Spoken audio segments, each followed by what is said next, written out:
పరిషత్ వ్యవస్థాపక అధ్యక్షులు, founder and president Addanki Ranjith Ophire గారు నాకు అప్పగించినటువంటి బాధ్యతను బట్టి మరి దేశవ్యాప్తంగా కూడా రాష్ట్రీయ క్రైస్తవ పరిషత్ యొక్క ఆశయాలు, ఉద్దేశాలు, దేవుని చిత్తాన్ని ప్రజలందరికీ తెలియచేయడం కొరకు, అన్యాయం అయిపోతున్న వాళ్ళ యొక్క పక్షంగా నిలబడడం కొరకు, వాళ్ళ పక్షంగా అరవడం కొరకు ఒక బాప్టిజం యోహాన్ లాగా మరి నాకు సపోర్ట్గా నేను ఈ యొక్క వింగులో చేస్తున్నటువంటి పనిలో భాగంగా మరి భారతదేశానికి సెంట్రల్ అయినటువంటి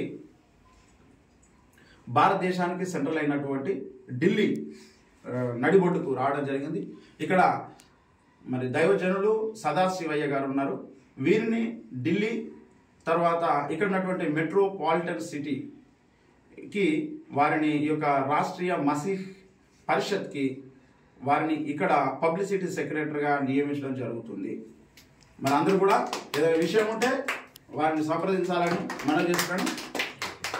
ఇక్కడ నుంచి మరి భారతదేశంలో, ప్రపంచంలో ఎక్కడ ఏ బడుగు బలహీన వర్గాల మీద, మైనారిటీల మీద, క్రైస్తవుల మీద, మరి సత్యం మీద ఎక్కడ దాడి జరిగినా, పాస్టర్ల మీద, చర్చిల మీద వెంటనే మరి బాప్టిజం యోహాన్ అరిచినట్టుగా అరవడం మన పనేనా? ఇక్కడ నుంచి ప్రతి విషయంలో మీరు మనకు దేవుడిచ్చిన అవకాశం, ఉత్తరప్రదేశ్ లాంటి దగ్గర సోషల్ మీడియా అరవలేదు. ఇక్కడ మనకు అవకాశం ఉన్నది కనుక అవకాశం ఉన్న ప్రతి నిమిషాన్ని వాడుకొని సోషల్ మీడియా నుండి అరుద్దాం. మరి ఇందులో మీరు సపోర్ట్ ఉండాలని మనస్ఫూర్తిగా కోరుకుంటున్నాను. ఈ సమయంలో ఇక మాట్లాడతాను.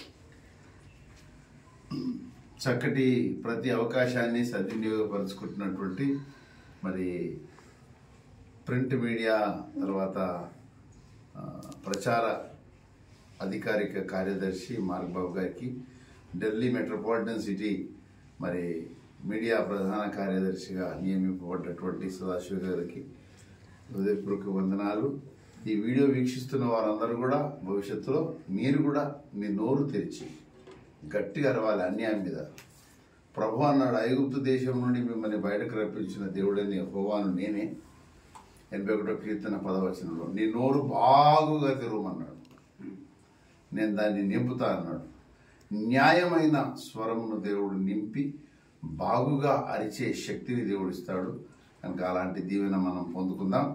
దేవుడి కొద్ది మాటలు మనం వినికిడిలో ఆశ్రయించినట్లుగా చిన్న ప్రార్థించుకుందాం.